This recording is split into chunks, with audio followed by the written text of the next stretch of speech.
Osowiec Fortress, Poland, August 6, 1915.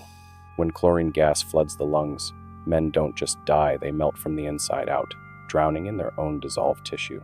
Yet on this blood-soaked morning, 100 German soldiers fled in terror as they witnessed the impossible. Russians with melted faces and exposed organs, their skins sloughing off in sheets, rising through toxic fog to advance with bayonets fixed men who should have been corpses, but refused death's command. Welcome to the War Maestro's Archive, where tonight we unearth the haunting truth of the attack of the dead men, when the barrier between the living and the deceased shattered on a forgotten battlefield where even death itself retreated in horror. In the summer of 1915, Osowiec Fortress stood as a Russian bastion of defiance against German advancement into Poland. What began as a 40,000-man garrison had dwindled to barely 900 soldiers by August outnumbered, outgunned, but refusing to yield.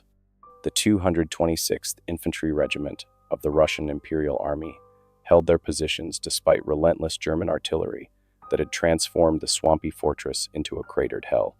Lieutenant Mikhail Sokolov surveyed his remaining men through exhausted eyes. 7 months of bombardment had left them hollow-cheeked and gaunt. Official dispatches promised reinforcements that never materialized.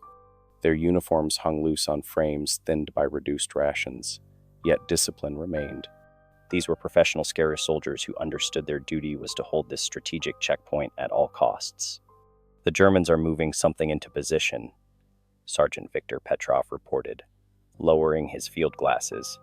A veteran from the Russo-Japanese War, Petrov had become Sokolov's right hand and closest friend through the long siege. Large cylinders, dozens of them. Sokolov nodded grimly. Intelligence reports had warned of Germany's new weapon chlorine gas first deployed at Ypres months earlier. The defenders of Osowiec possessed no gas masks, only instructions to urinate on cloth and cover their faces when the attack came. A pitiful defense against what was coming. That night, Sokolov wrote in his journal by candlelight, his pencil scratching across paper that had grown fragile from the constant damp of the trenches. "The men know what approaches. They've heard the stories from the Western Front. I see it in their eyes, not fear of death, but fear of how death will come. Still, not one has abandoned his post." In the pre-dawn darkness of the 6th of August, Sokolov was awakened by an eerie silence. The German guns, which had thundered ceaselessly for months, had fallen quiet. The Russians peered cautiously over their defensive positions, eyes straining against the murky half-light. Then came the hissa, sound like thousands of angry snakes. German engineers opened the valves on their gas cylinders. A greenish-yellow cloud began rolling slowly across no man's land, hugging the ground, creeping with deliberate malice toward the Russian trenches. "Gas!" The cry went up along the line.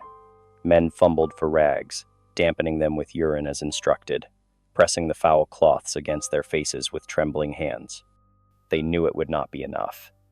Lieutenant Sokolov watched the approach of his own death, understanding with terrible clarity that military strategy had become secondary to simple chemical reaction, chlorine meeting water, turning to hydrochloric acid, dissolving tissue from within. He looked at Petrov, who nodded once, in grim acknowledgement. Words were unnecessary between men who had shared so much. The gas reached the forward trenches, spilling over the edges like some viscous living thing, hungry for the men below. The gas descended into the trenches, like a living entity, seeking out every crevice, every dugout where men had taken shelter.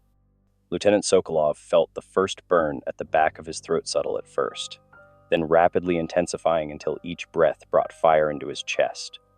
Around him, the men of the 226th Infantry Regiment began to succumb. Private Alexei Baranov was the first to fall, clawing frantically at his collar as if to release an invisible noose.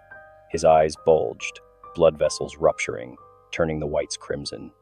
He vomited blood not in a single heave, but in a continuous stream as his internal organs liquefied under the chemical assault. "Masks," Sokolov gasped, the word barely audible through his own burning throat. But they all knew their makeshift protection was useless.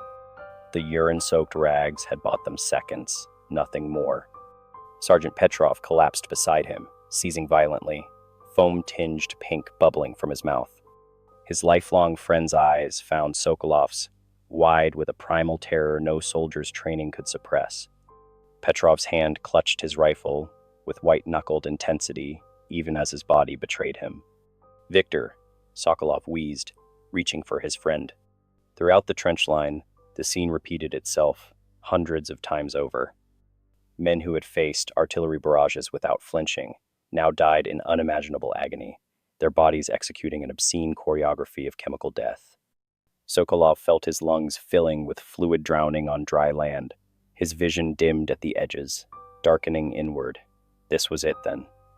The end of Lieutenant Mikhail Sokolov, not by bullet or blade, but by this invisible enemy. Strange, then, that as consciousness began to slip away, something else seemed to take its place. A burning sensation spread through him, not the chemical burn of the gas, but something deeper, primal.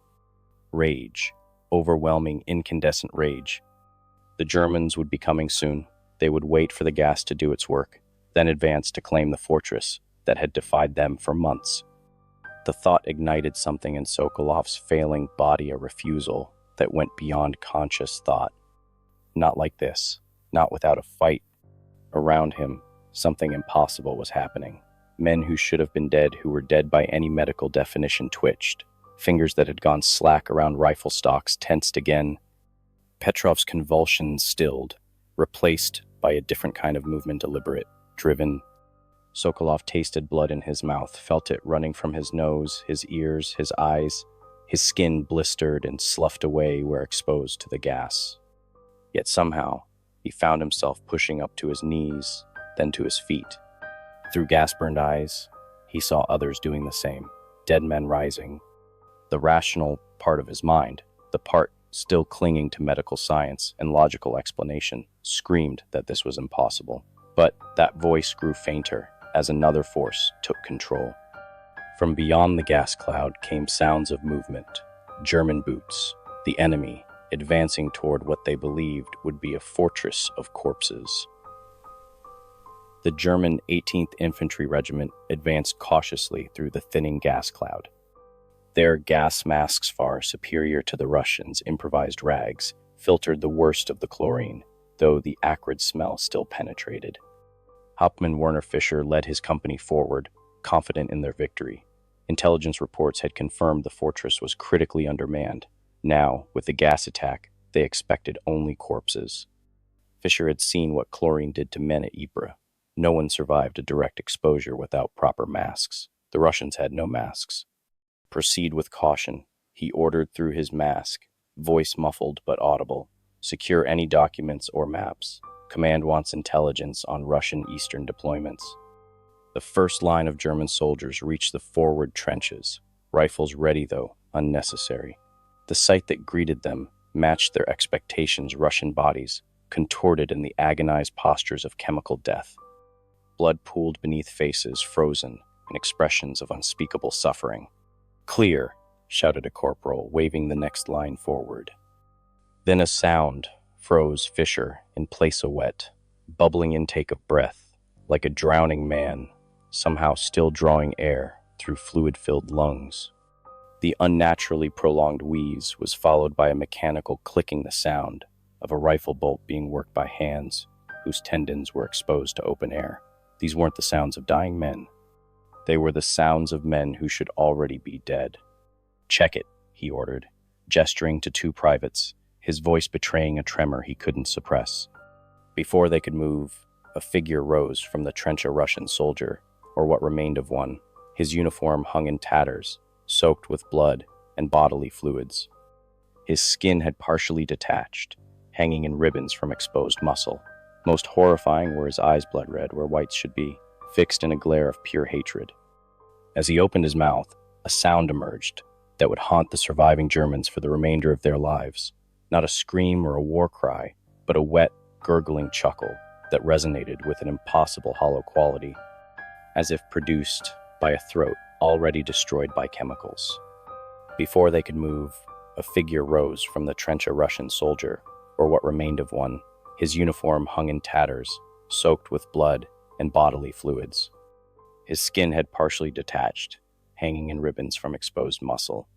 Most horrifying were his eyes, blood red where whites should be, fixed in a glare of pure hatred. "Mein Gott," whispered Fisher, momentarily paralyzed by the impossible sight. The Russian raised his rifle. The movement should have been uncoordinated, the muscle tissue too damaged to function. Yet there was terrible purpose in it. A German private finally broke from his shock and fired. The bullet struck the Russian's chest, punching through with a wet thud. The Russian didn't fall, didn't even flinch. Then, all along the trench line, more figures began to rise.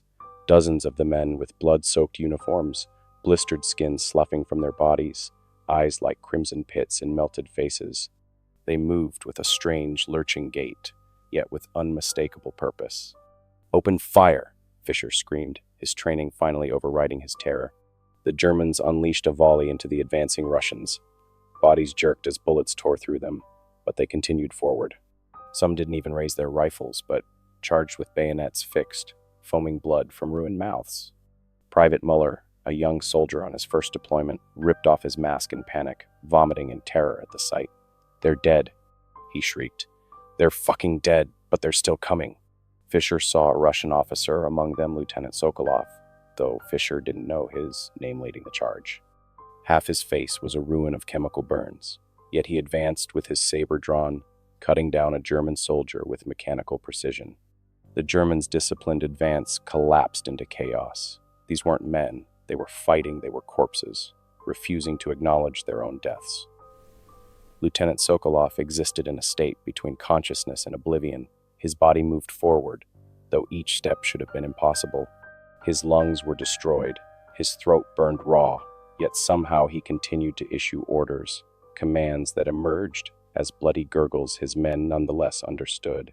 The world had taken on a crimson hue, everything viewed through a veil of his own blood-filled eyes. He saw Sergeant Petrov beside him, face burned beyond recognition, lungs visibly exposed through gaps in his dissolving uniform. Yet Petrov fought with mechanistic efficiency, loading and firing his Mosin Nagant despite fingers that were little more than blistered bone. Sokolov glanced down during a momentary lull and froze in horror at the sight of his own body. His uniform had melted away at the chest, revealing bubbled skin that had sloughed off to expose the gleaming white of his ribs. With each labored breath, he could see the pink tissue of his own lungs through the gaps, rising and falling in a rhythm that should have been impossible given their chemical damage. His left hand, still clutching his saber, was missing 2 fingers entirely, cleanly severed by shrapnel during the initial bombardment. He hadn't even noticed their absence until now. The exposed bones of his knuckles gleamed wetly as they gripped the weapon's hilt, muscle fibers visibly contracting with each movement. Yet he felt no pain, only the cold certainty that he was witnessing his own corpse in motion. Sokolov realized with detached fascination that he should be in agony, yet felt nothing, no pain, no fear, only a driving, all-consuming rage that propelled him forward when medical science dictated he should be dead. Russian Orthodox teachings had prepared him for an afterlife, but not this twilight realm between. The 8th Company of the German 18th Regiment broke ranks before the Russian charge. Their training had prepared them for warfare against living men, not the horror that now advanced through dissipating clouds of chlorine. These Russians violated every principle of human physiology. Bullets passed through their bodies with little effect. Their blood-streaked bayonets caught the morning light as they closed the distance. "They're not human." A German machine gunner abandoned his position, fleeing toward the rear lines. Hauptmann Fischer attempted to rally his men, firing his Luger at the advancing Russians. "Stand your ground. They're just men, dying men." But his voice held no conviction. He had seen a Russian soldier continue fighting after a bullet passed through his forehead, had watched another advance with his intestines spilling from his abdomen. For Sokolov, the battle unfolded in fragmented images, disconnected moments of violence viewed through failing eyes. He felt his saber connect with German flesh, heard screams that seemed to come from another world. Something in him understood this should not be possible, yet here they were, dead men fighting. "Victor," he called to Petrov, the name emerging as a wet gurgle. His sergeant turned, revealing a face that was barely human anymore. Yet recognition still flashed in those blood-filled eyes. Petrov gestured toward their objective, the German artillery positions where the gas cylinders stood. Together, they pressed forward, leading what remained of their company. Behind them, Russian soldiers who had finally succumbed to their wounds littered the battlefield. Some had made it 50 meters before collapsing, others 100. Each had continued fighting until the last physiological system failed completely. Some still twitched on the ground, fingers clawing at dirt, as if trying to continue the advance through sheer force of will. A part of Sokolov's mind, the part still capable of rational thought, wondered how long he could continue before his body finally acknowledged its own death. Minutes? Seconds? Already he felt something changing, his movements becoming less coordinated as whatever force animated him began to fade. A terrible laughter bubbled up from his ruined lungs, a sound no living man should make. Petrov turned to him again, and Sokolov saw the same mad understanding in his friend's destroyed face. They were already dead, and yet they fought on. The German lines disintegrated into chaos. Hardened veterans who had survived the meat grinder of the Western Front threw down their weapons and fled before the advancing Russians. The sight of men fighting with exposed bone, collapsed lungs, and dissolved faces shattered their sanity more effectively than any conventional warfare could have. "They're demons," screamed one German soldier as he ran, his voice cracking with hysteria. "Not men, demons."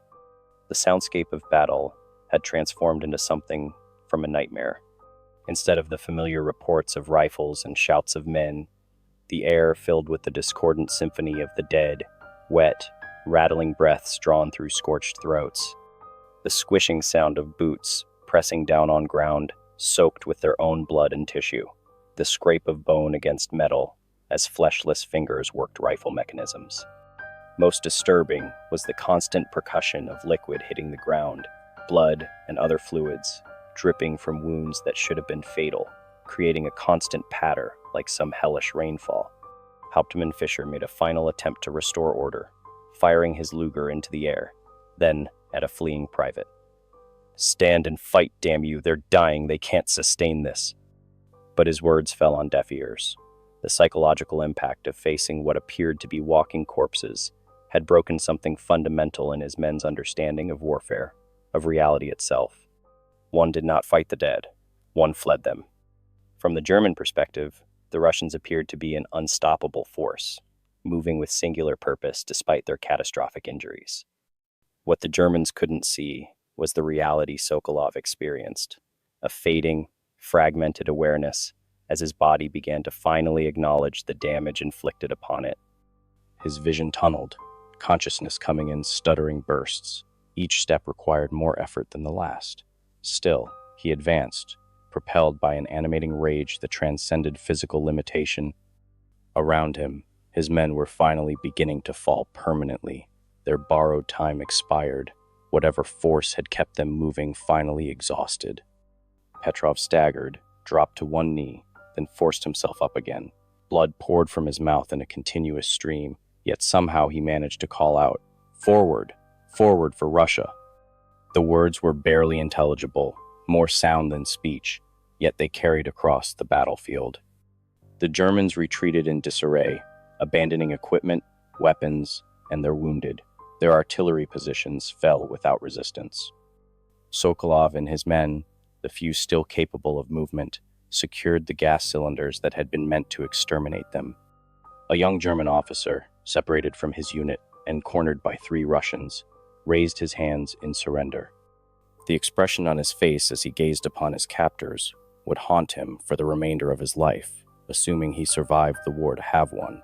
These weren't men who had captured him. They were corpses animated by something he had no frame of reference to understand. "Please," he begged in broken Russian. "Mercy." Sokolov heard the plea through the rushing sound that now filled his ears, the sound of his own blood circulation failing, a vital system shutting down one by one. He wanted to respond, to show the officer that, despite everything, he remained Lieutenant Mikhail Sokolov of the Russian Imperial Army, a man who honored the conventions of warfare. Instead, what emerged was a wet, rattling laugh that seemed to come not from him, but through him. The German officer's eyes widened in horror at the sound. The counterattack had succeeded. Osowiec fortress remained in Russian hands, saved by men who should have been dead before they fired a single shot. But as Sokolov finally collapsed to his knees, his saber slipping from nerveless fingers, he realized with perfect clarity that victory had come at a cost beyond measurement. Something had entered them in that gas. Something had used their dying bodies, their rage, their refusal to yield, and as darkness claimed him, he heard it laughing. 3 days after the attack, Russian reinforcements finally arrived at Osowiec. What they discovered defied explanation: a battlefield littered with German equipment abandoned in clear panic, and the bodies of Russian defenders in states of chemical decomposition that medical science struggled to categorize. Captain Dmitry Yaroslavich, the physician attached to the relief force, moved through the field hospital with growing unease. Most of the wounded men he examined shouldn't have survived their injuries. Their lungs were destroyed, tissues corroded beyond repair, throats burned through to expose cartilage. Yet somehow, a handful clung to life. This one was found near the western parapet. A medic informed him, gesturing to a lieutenant whose medical chart identified him as Mikhail Sokolov. Yaroslavich examined the officer with clinical detachment that masked his inner horror. Sokolov's exposed skin was a landscape of chemical burns and blisters. His breathing came in shallow, wet rattles that indicated severe pulmonary damage. By all medical understanding, he should have died within minutes of gas exposure. "Has he regained consciousness?" Yaroslavich asked. "Briefly, sir. He speaks, though it causes him great pain." Yaroslavich leaned closer. "Lieutenant Sokolov, can you hear me?" The officer's eyelids fluttered. When they opened, Yaroslavich had to suppress a flinch. The whites remained bloodshot to the point of appearing solid red. "Doctor," Sokolov whispered, each syllable clearly agony. "Don't speak. Save your strength." Sokolov's hand shot out with surprising strength, grasping the doctor's wrist. "Must tell you, something happened to us." "The gas attack. Yes, we know." "Number." Sokolov's grip tightened painfully. "After. When we were dying, something used us." Yaroslavich tried to maintain his professional demeanor, but unease crawled up his spine. "Lieutenant, you're suffering from chemical exposure. Hallucinations are a documented symptom." "Not hallucination." Blood trickled from the corner of Sokolov's mouth as he forced out words. "Ask any survivor. We were dead, but something wouldn't let us fall." Something laughed. The doctor extracted his wrist from Sokolov's grip. "You need rest." But as he moved to the next patient, a sergeant with similar injuries, he heard the same account, described in nearly identical terms. Then again from a third survivor, a private who couldn't possibly have coordinated his story with the others. "We were dead, but something made us walk. We heard laughter, not ours, not human. It used our bodies after we should have died." Yaroslavich drafted his official medical report that evening, documenting the injuries while carefully omitting the disturbing consistency in the survivors' testimonies. Science had no framework for what the men described. Such accounts would be attributed to trauma, to the psychological impact of chemical warfare. Yet late that night, as he reviewed his notes by lamplight, a cold dread settled over him. These men had experienced something beyond medical explanation. The German prisoners they'd captured told of Russians advancing despite injuries that should have rendered movement impossible. They spoke of men fighting with exposed bone, with dissolving faces, with lungs visibly damaged. The official Russian military record would document the defense of Osowiec as an act of extraordinary courage, the attack of the dead men, a testament to Russian determination in the face of overwhelming odds. But Yaroslavich knew the truth was something far more disturbing. Moscow Military Hospital, October 1917. Lieutenant Mikhail Sokolov sat by the window of the veterans' ward, watching October snow drift past the glass. The revolution had come, the Tsar was gone, and the Great War continued without him. His medical discharge had been granted months ago, his lungs too damaged for further service, his body a map of scars from the chemical burns that had nearly claimed his life. He was one of only 6 survivors from the Osowiec defense, the sole officer to live through what German military records had come to call Der Angriff der Totenmänner, the attack of the dead men. The other 5 survivors had been dispersed throughout Russia, some to hospitals, others to remote postings where their troubling accounts could be contained. Lieutenant Sokolov, a civilian, approached his chair, notebook in hand. My name is Andrei Petrovich. I'm documenting veteran accounts for the historical record. Sokolov studied the man, noting the official documentation that marked him as a government representative. What do you wish to know? Your experience at Osowiec Fortress. The official record calls it an extraordinary act of bravery, but there are inconsistencies in the reports. What sort of inconsistencies? Sokolov's voice remained permanently damaged, each word emerging as a raspy whisper. The historian consulted his notes. German prisoners described Russians fighting despite fatal injuries. Medical reports documented survivals that should have been impossible. And then there are the testimonies. He trailed off, clearly uncomfortable. About what happened to us in the gas? Sokolov finished for him. About how we died but kept fighting? Yes. Sokolov turned back to the window. What does the official record say? That the Russian defenders, despite severe injuries, rallied and counterattacked with extraordinary courage. That German forces retreated in disorder, believing the Russians more numerous than they were. A bitter smile twisted Sokolov's scarred lips. A convenient explanation. Patriotic even, but false. Then what happened, Lieutenant? We died. Sokolov's red-tinged eyes met the historian's. Every one of us died when that gas reached our lungs. I felt it happen, felt my body shut down, felt consciousness slipping away. But then, he paused, the memory still vivid, despite the years. Something entered us, something cold and ancient that knew only rage and hunger. The historian shifted uncomfortably. The doctors suggested mass hallucination. We all hallucinated the same entity, the same laughter, the same sensation of being puppets in our own bodies. Then what was it? Sokolov's gaze drifted to his trembling hands. I've spent 2 years trying to understand. I've studied texts of Russian folklore, of ancient beliefs. The closest I've found is the concept of Porniak, the spirit of vengeance that animates the unjustly killed. He reached into his jacket, removing a folded journal page. This is the last entry from Sergeant Petrov's diary, written the night before the attack. Read it. The historian accepted the fragile paper, reading aloud. The Germans will gas us tomorrow. We have no protection. I do not fear death, but I fear dying without striking a final blow. I would give anything, my soul itself, for the chance to take more of them with me. Sokolov reclaimed the page. All of us felt that way. All of us would have made that bargain, perhaps. Something hurt us. What happened to the others? The survivors?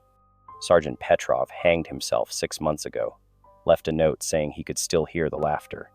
2 others have done the same. The others. Sokolov's voice fell to a whisper. Sometimes I see them in my dreams, still fighting, still advancing through that gas cloud, driven by something that isn't them anymore. The historian closed his notebook, his documentation complete, but his understanding fractured. And you, Lieutenant? How have you survived? Sokolov turned back to the window, watching darkness fall over Moscow. Who says I have? He whispered, a wet, rattling laugh escaping his ruined lungs, a sound no living man should make. If the dead men of Osowiec marched into your nightmares tonight, ensure you're prepared for the next invasion from the War Maestro's Archive. Check your breathing, make sure it's steady and natural, then subscribe to uncover more classified horrors where military history meets the supernatural. Press that notification bell before it rings on its own, summoning you to our next deployment into darkness. Comment below. Have you ever felt something else take control when your body should have failed? Share your thoughts or your own unexplained military encounters. Remember, not all fallen soldiers rest in peace. Some are still advancing through the fog of war, waiting for you to join our ranks. The War Maestro will return with more tales where documented military history blurs with the unexplainable. Until then, sleep lightly and listen carefully for that wet, rattling breath that shouldn't exist.